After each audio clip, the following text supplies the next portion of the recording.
Hi, everyone. Thank you for joining us today. I'm Kathleen Meyer. I'm Marketing Specialist for DSM Additive Manufacturing. We're happy to have you here, and we're going to talk a little bit about PBT and PBT printing. We will have a Q&A session at the end, so go ahead and submit your questions, and we'll keep track of those and talk a little bit more at the end about different queries that come up. We also have a few points we want to make sure we bring up at the end. With that, I will give it to Avi and Jeff to introduce introduce themselves. These are our two speakers for today. Thank you so much, Kathleen. Go ahead, Jeff. Okay, thanks. I appreciate it. Thanks, Kathleen, for the intro, and thanks to everybody who's joined today. It's a beautiful day here today in Michigan, and I hope it's terrific where you guys are as well. I'm Jeff Gardner. I have the honor of serving as the Innovation Director for DSM's Additive Manufacturing team.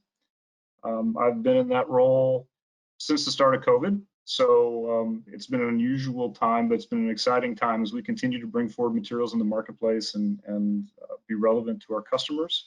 Just by way of background, I've worked with multinational companies for 20 years, bringing forward performance differentiated materials and high value, high performing applications. And there is no higher value, higher performing area than additive manufacturing right now. So this is the place to be. So I'm looking forward to talking to you guys about what we're doing with PBT and with our partner Nexa.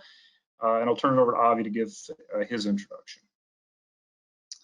Thanks again, Jeff, and thank you everybody for joining us today. I don't know if it's morning, afternoon, or evening where you are, but clearly if you're on this webinar, it means you're a passionate practitioner, and so welcome and thank you. A little bit about myself. I am the co-founder and CEO of Nexa 3D, a company that is breaking the speed, productivity, and performance barrier in polymer additive production by trying to collaborate with other kindred spirits and companies to really advance additive manufacturing to its rightful place. And prior to that, I was the CEO of 3D Systems for about 12 years. And prior to that, I was part of a small team that built an incredibly large packaging company, the company that made the bubble wrap. In my heart, my passion is about advancing additive, and today with our good partners DSM and Jeff, we're going to talk about an exciting new combination that takes additive polymers to the next level. Right. So, and obviously exactly correct. This is all about partnership, and philosophically speaking, for our approach at DSM and how we're approaching the additive market, our belief is that no one can do it alone. Right. We would love to have, we love to be relevant to our customers and make sure we're bringing forward solutions that emphasize the best among all of us.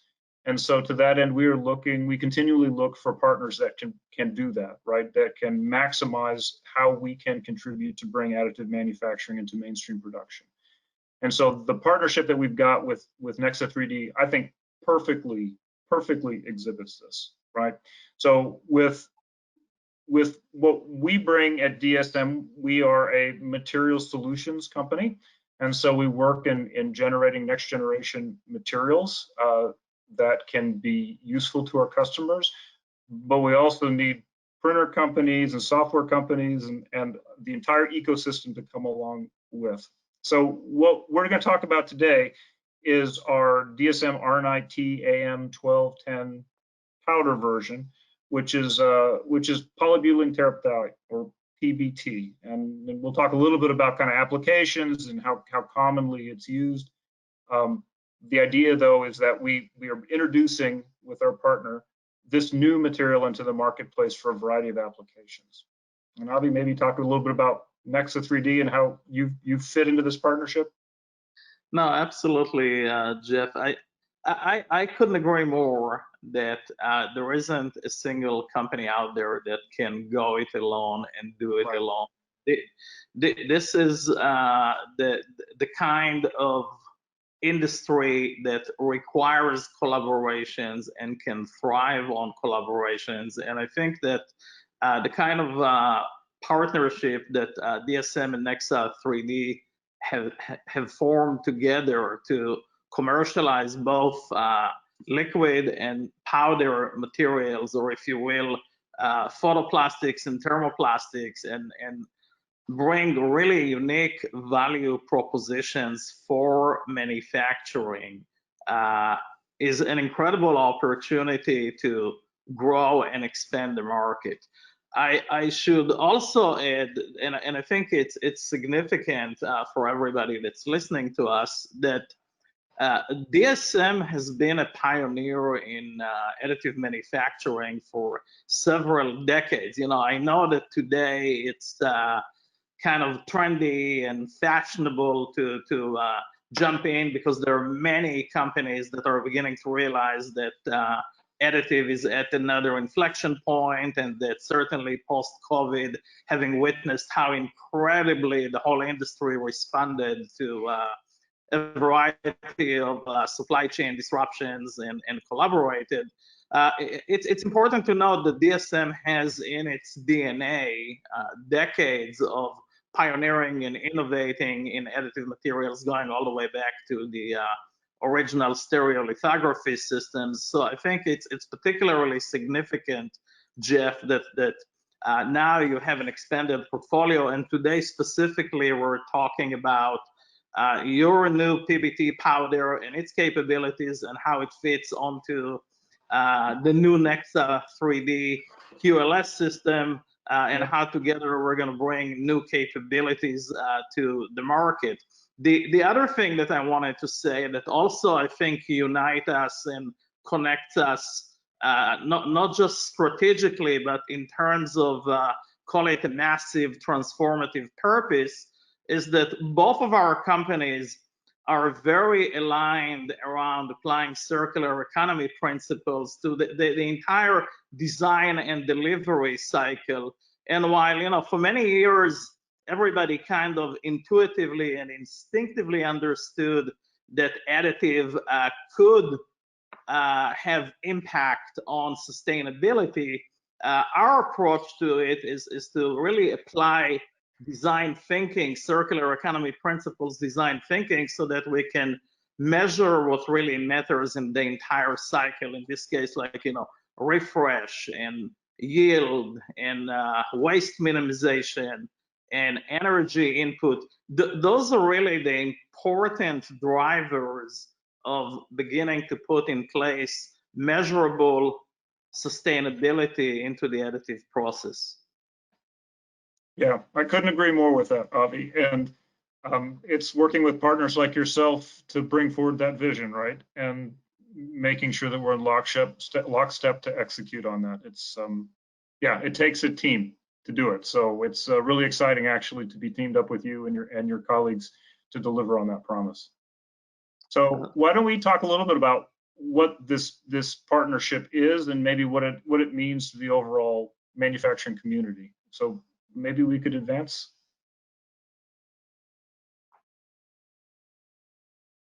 Yeah, so our what we're bringing to this arrangement is our PBT powder, right? Now, PBT is a well-known material as an engineering plastic. Its unique properties, its unique processing makes it really valuable for certain markets, right? So it's well known that it is widely used. So this is not an exotic material. It's got excellent dielectric properties for insulating purposes. So if we wanted to look into electronics or other markets where we have insulative needs, this is an excellent material of choice. It's got a legacy in those spaces. Excellent use temperatures, so elevated extended use temperatures for what you'd expect out of any true engineering plastic. This material performs. Very, very easy to print using standard printing processes that we'll talk about here just a little bit. The thing that makes PBT unique is that it has very, very low water uptake, and this is one of the unique aspects of the material. So that the low water absorption feature of PBT translates directly into dimensional stability, right? So if you need parts that have exact reproducibility in the print as on the design, then PBT is an excellent choice because there's no water to push out of the system. There's no changes in the dimensions. And so that's why it's seen a lot of adoption in the industry because of that stability. The printing process we've worked on has a lot of reusability and recyclability associated with it. And similar to the commitment that Avi had talked about earlier, where we're talking about a circular economy, materials recyclable or can be recyclable. So all of this adds up to a unique value proposition that we think is interesting in the marketplace. I'd like to underscore here that the DSM wants to be a leader in this space, working with our partners. So this would be the first PBT powder material that we have introduced broadly to the market. So that's an exciting thing for a lot of people that are looking into using highly engineered materials. So Kathleen, maybe the next slide. Okay, so just very generally, and I think that this is known pretty widely, but to reemphasize that this is not a niche material, right? This is a material that has widespread use within the industrial marketplace. So PBT, tonnage of PBT was about 2.3 billion overall in revenue and or in value in 2017. And it primarily found its use in high-end applications in automotive and electrical. And again, it's leveraging all of those physical properties that we talked about in the previous slide, where you need exact replication, you need excellent dielectric performance, you need excellent thermal stability of the material. Is a widely used, commonly used material. One of the challenges with making PBT a reality in additive manufacturing is that it is not available, or it's not easy to process on all standard platforms, right? So the temperature for SLS processing typically with PBT runs about 220 degrees Celsius, when in many cases that's not a fit with existing platforms. So it's important that if we want to get a material like this, a widely used standard issue engineering material, into the marketplace, into additive, that we need to have platforms that can actually print it, right, and can demonstrate that there's utility in this material in an additive space. And this is where the stuff that's going on in Exa3D is perfect for this material, right? They've come up with a platform that is awesome for PBT and for looking at materials like PBT that can expand the window of what is processable in 3D printing. So, Avi, why don't you talk about your system a little bit here? No, absolutely. If we can advance the slide a little bit, let's maybe start with a video, and then we can double click and do a deeper dive into the system itself. Sure. Let me get this pulled up and shared. Okay. The age of plastics, and is now inflecting again with the advent of additively manufactured plastics. Exa3D provides the ecosystem which enables 3D printing to be used in production applications. Yeah, I said I can see, Jeff, that you're already dancing to the music. I know, so it's a peppy tune. I like it. Yeah, it is a peppy tune. But I want to come back to something that you touched on when you started talking about PBT, which to me is really central to our partnership, but also to market adoption, which is we're talking here about what I consider to be supply chain approved materials. These are not novel or exotic materials, as you said, but these are rather well understood engineered plastics that experienced designers and manufacturing companies can look at, and they instinctively know where it fits. Like, you know, we know that PBT is ideal for certain automotive applications. It's ideal for electrical connections, and we kind of know that, and we know it because it's been around for a long, long time, you know, for what I call tooled plastics. And now, for the first time, there is an opportunity to experience it as an additive plastic, which I think is a big deal. Now, what's interesting about our partnership and how the QLS 350 fits into it is that we, from the get-go, designed the QLS to fit into manufacturing applications. And we did it both in the way that we decoupled the build chamber from the printer so that we don't have to tax the system with the cool down, which kind of automatically reduces your capacity utilization by about 2/3. We took pains to look at where can we speed up the print speed, not just in terms of putting 4 times more power into the power bed, but also in terms of imaging at the quad laser galvo rate and learning how to spread powder much faster than traditional selective laser sintering systems. And when you put it all together, we now have a system that's basically capable of processing about 8 liters of powder per hour at fairly high packing density of the powder bed with a lot of advanced thermal management. And one of the reasons why the PBT material from DSM is ideal is from the get-go, we wanted to make sure that the QLS 350 would have higher temperature processing windows. So as you heard in the video, we can process materials at up to 240 degrees C.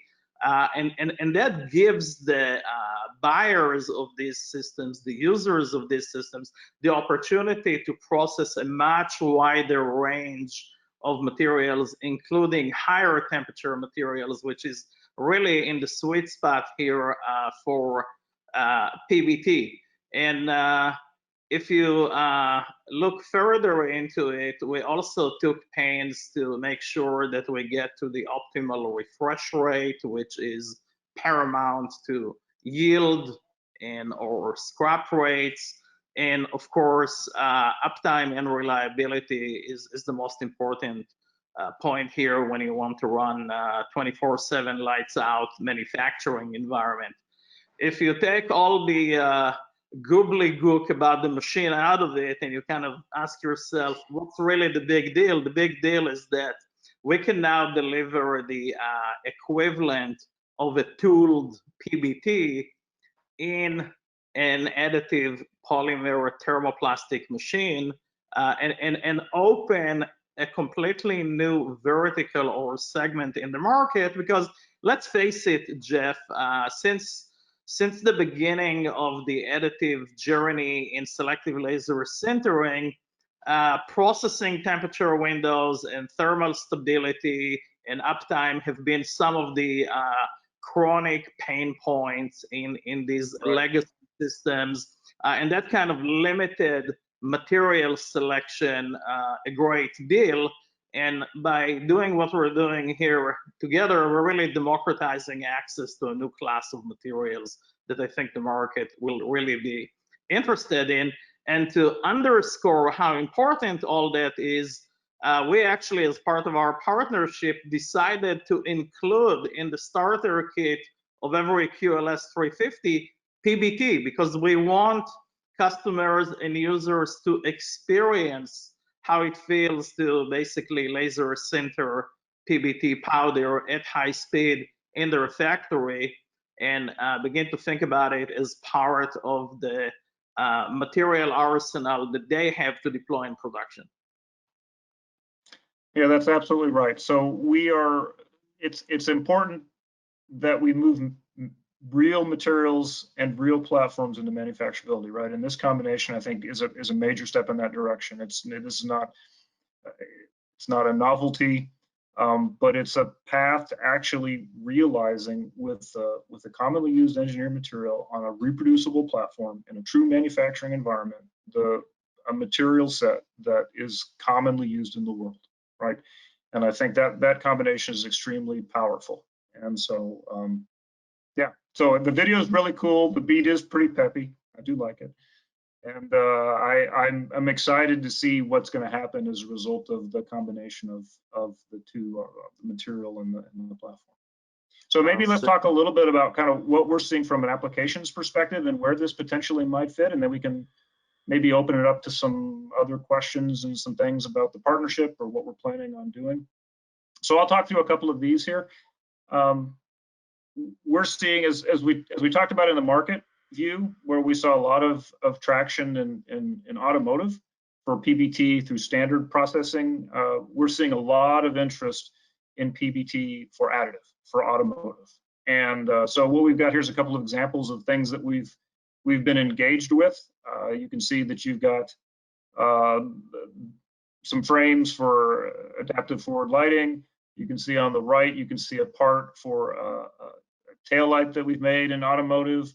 And all the attributes associated with PBT are the things that are translating directly into why this material is of interest, right, in the automotive space. It's the strength, it's the stiffness, it's the temperature resistance, and it is the fidelity to the dimensions that are making this a material that has a lot of interest in the automotive space. We're seeing a lot of customers that has a small series aftermarket products that they want to run, very detailed products. All of these are coming to us to ask about, okay, well, how do we manufacture PBT for automotive? And now we have an excellent channel with that, working with Nexa 3D on their platform to deliver on that promise, right? So we're super excited about the power that this unlocks. Move to the next slide, Kathleen. Yeah, so on the electrical side, we're seeing a lot in actuators, again, more automotive sensors. Because of the demanding underhood nature of a lot of the applications, that's why PBT is used in many cases, and now we enable some of these more exotic designs, or some of the more, maybe some new pathways to economically viable, unusual pieces. That's what the PBT plus the Nexa 3D platform enables. Maybe the last slide here, and then we can have some additional discussion with the group. The other area we're seeing an awful lot of pull from in PBT is in the marketplace around connectors, right? And again, it is the same reasoning for PBT normally. Great dielectric properties, great mechanical properties, excellent thermal properties, and then the dimensional fidelity that's possible with PBT. And so now a lot of these connector companies have design freedoms that they did not anticipate before, the ability to actually make parts that they typically would make through injection molding or other kind of mass production processes. Now we've got the additive toolkit that we can offer as well. So just some images to think about, some images to dream on, the possibilities that are possible in the partnership between DSM and Nexa 3D, combining PBT, commonly used material, with the Nexa 3D platform, which is a true manufacturing platform to make the next jump, right? To really make a widely used material acceptable, possible for a variety of applications. So maybe Kathleen, I don't know, Avi, if you had anything to add to that, or possibly we can move to panel. No, I think that we can move to panel. I think you hit all the notes out of the park. So. Okay, so I think now we'll have Nirali joining us as well. Nirali is our global product manager for DSM. Give her a second to see if she can join. Hi. There she is. Hi there. Hi. So a couple questions. Let's start with one about post-processing. What post-processing capabilities have you seen with the PBT material? So, PBT material can be post-processed in a very similar way to all other selective laser sintered powder parts. So it would fit into any installation with typical post-processing. We haven't yet looked into additional finishing, like dyeing the part or adding a coating on top of the part. We haven't gotten that far into post-processing, but suffice it to say that within our standard post-processing process, we get very nice, smooth, and ready to use parts. I don't know Nirali, if you guys experimented with additional post-processing techniques. We did. So we have indeed dyed the parts. We've colored the parts using standard dyeing techniques, and the material does take color quite well.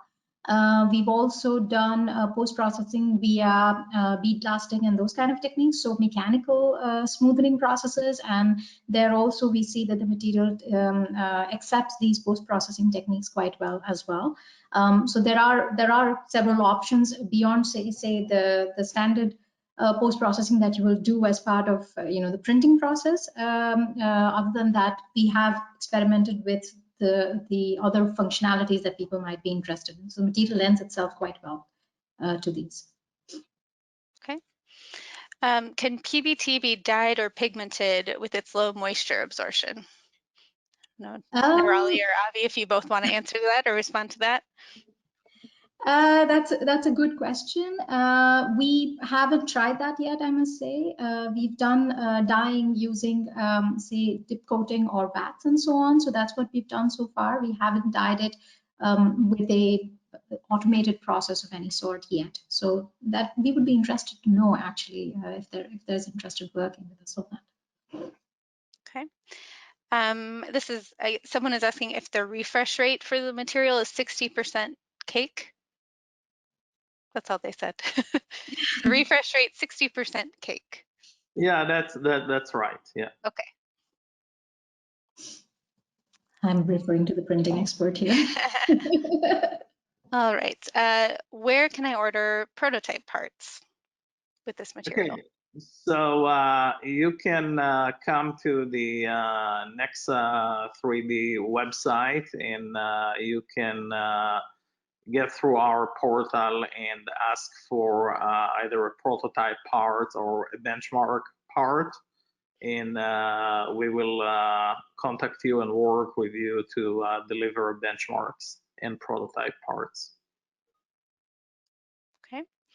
Is Nexa 3D going to be available worldwide? And if so, is there a timeline for that? Yeah, so that's an excellent question. We are rolling out the systems in Q1 21. We will have a lot more to exhibit and explore for those of you who are already anticipating a busy additive week through Formnext. We would invite you to come check us out at Formnext and visit our virtual booth so that you can dig deeper into the QLS 350, but it will be available as of Q1 of 2021, which is in a few months. And it will be available first in the United States and in EMEA, and then later in the year in Asia Pacific and the rest of the world. Okay. Maybe Nirali and Jeff, are more PBF materials on the horizon for DSM? Do you want to take that, Jeff? I'll take it. I have to apologize. My audio is breaking up here, so if I sound odd, then Nirali, maybe you can step in and handle it. But yeah, so this is one of the core. We believe this is one of the core strengths of DSM, is the ability to work with PBT and PBT variants. And so I would anticipate that we're going to make this into a family of materials based on the application need, right? So you can imagine other things that might potentially come out based on this core capability, this core technology of PBT. Maybe there's a little tweak needed, or maybe there's a little something added that might be needed.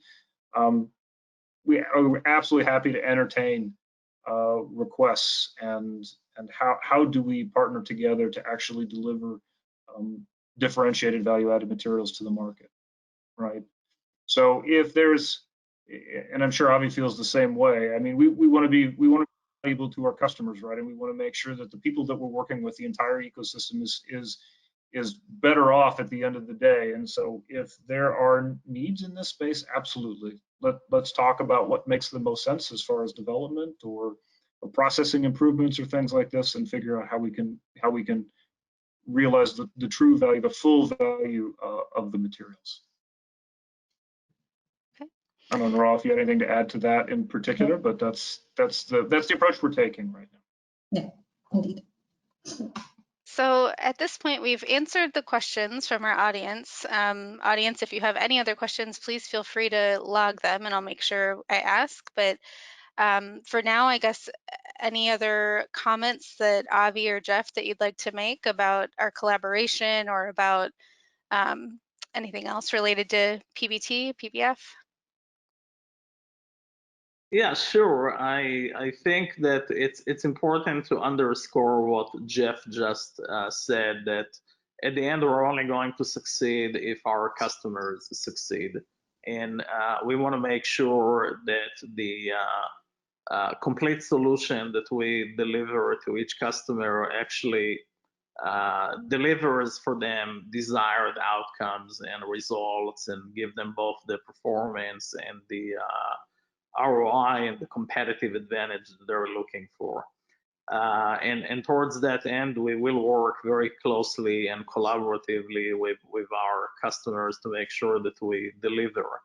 Beyond that, I think that it's important for designers and manufacturers and service bureaus that are considering their next investment in capacity to seriously consider this combination of DSM materials and Nexa 3D platform in selective laser sintering, simply because we are going to jointly introduce additional new products on this platform that will expand the range of what's available and really jointly kind of open the aperture of, if you will, thermoplastics on a powder bed fusion system. And what I mean by that is that historically the SLS market was kind of dominated by a couple of polyamides in the main, right? A PA12 and a PA11. And I'm sure that users of additive manufacturing have been waiting for years for companies like us to expand what's possible in terms of material sets that could be converted on a powder bed fusion system. And so for those who are considering their next investment and want to be able to deliver new capabilities in automotive, in electrical applications and connectors, this is an opportunity not just to consider the initial combination of PBT from DSM on a Nexa 3D QLS 350, which will come, as I said, as part of every system that we deliver. It's going to be the starter kit, the first material that customers will experience when they uncreate the system. But also, it's important to think and consider that more materials will be delivered over time through this partnership of DSM and Nexa 3D. Yeah, I fully echo those statements. This is a real case of 1 + 1 = 3, right? I think if we were to come to market by ourselves with the material, I think that would fail. If Avi's team at Nexa were to try to say, hey, we're just going to supply just one material, I think that would fail. I think in order to open up additive manufacturing broadly, we need to supply materials that are commonly used in manufacturing, right? And this is the first step towards doing it. So I fully echo Avi's statement. This is the first of many materials that we'll have jointly launched to make sure that we are as valuable and as relevant to our customers as possible. And I'm super excited about the launch of Avi's product. His platform is differentiated, and I think it's gonna open a lot of eyes about what is possible when it comes to SLS platforms. And then when I think people really get in their hands a true engineering material around PBT for applications that are as demanding as automotive or electronics, I think this could potentially really take off with our customers and really show what additive can do. So I'm excited about the prospects here of what's possible in this partnership. So thank you, Avi. I appreciate all the work that you've done to make this happen. No, thank you. And Jeff, if customers want to reach you at DSM or Nirali, how does one go about engaging DSM to talk PBT? Do you want Nirali, me you to want to take answer that that one? Go ahead.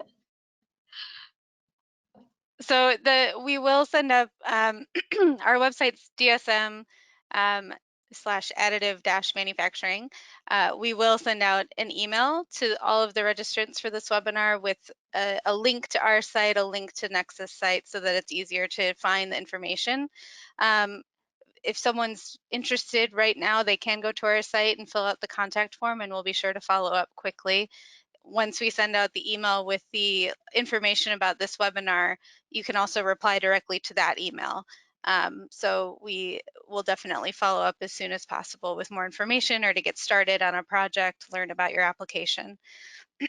We did have a few more questions come in. So someone did ask about a material data sheet for this for the powder that we talked about. So that is on our website, and we can link to that when we send out our follow-up email, just to make that very easy. A couple other questions. Someone is asking, I think, about mass production capability. So the initial question was, can we make water tanks of 500, I don't know if it's LIT or lit, excuse my ignorance. Liters, probably. Oh, liters, yeah, that makes more sense. And 1,000 liter capacity at mass production level, so the size of water tanks. And then the follow-up was the expectation was to make at least 1,000 pieces per month. Can anyone speak to that? Yeah, I can. I mean, obviously, we need to look at the specific design and make sure that it's optimized for additive manufacturing. But in terms of throughput and capacity, I didn't mention that point. It was on one of the previous slides. The QLS 350 is designed to produce about 150,000 parts per annum that are larger. It can produce many smaller parts, to the tune of possibly more than 500,000 parts. So it's certainly a high-speed, high-throughput system. We need to make sure that this particular part fits within the build envelope of the system. So we have to do a little bit of diligence around it. But if the person that asked the question would like to engage further, we can certainly take it offline. You can find us at nexa3d.com, or you can find us via dsm.com, and we can wrestle this particular application to ground and give you definitive answers. I think on the product side as well, I mean, in principle, it would be good to engage a bit further to understand the exact application needs and so on. We would imagine you are talking about things like water tightness and how the material will work under pressure. And I think it does warrant some more discussion. The one thing that I do want to mention is also that DSM prides itself on having application-based developments and so on. We have a team of application developers who are quite specialized in their fields, especially when it comes to thermoplastics. They come from the thermoplastics world, so we'd be happy to engage further and have a more concentrated discussion on the requirements, and then we can take the discussion forward, just like Avi said, that then it can be an interesting combination between the material and the printer platform in that sense. Okay. There's also a question here about food contact. So I think using the PBT to cast a mold to then create silicone parts that would come into contact with food, but the PBT material itself would not. Nirali, can you talk to that? So regulatory wise, we do not have a food contact approval. However, in your case, I think As far as I understand, based on the question, if we can seal the part, right? So if we can make sure that the part is not porous enough or not porous, let's say, then you can possibly use that for the application in that sense, as long as you don't need a food grade approval, right? So a certain EU norm or a certain US norm. So because currently we do not have that. So but based on what you said, what the question was, I believe there is potential to figure out again what the actual needs are, and then you can use post-processing techniques to actually smoothen the surface completely, quite a bit. Yeah, I think it's another case where Lost her. Oh, yeah. I think we lost Jeff. Yeah, frozen. That's okay. Maybe he'll come back.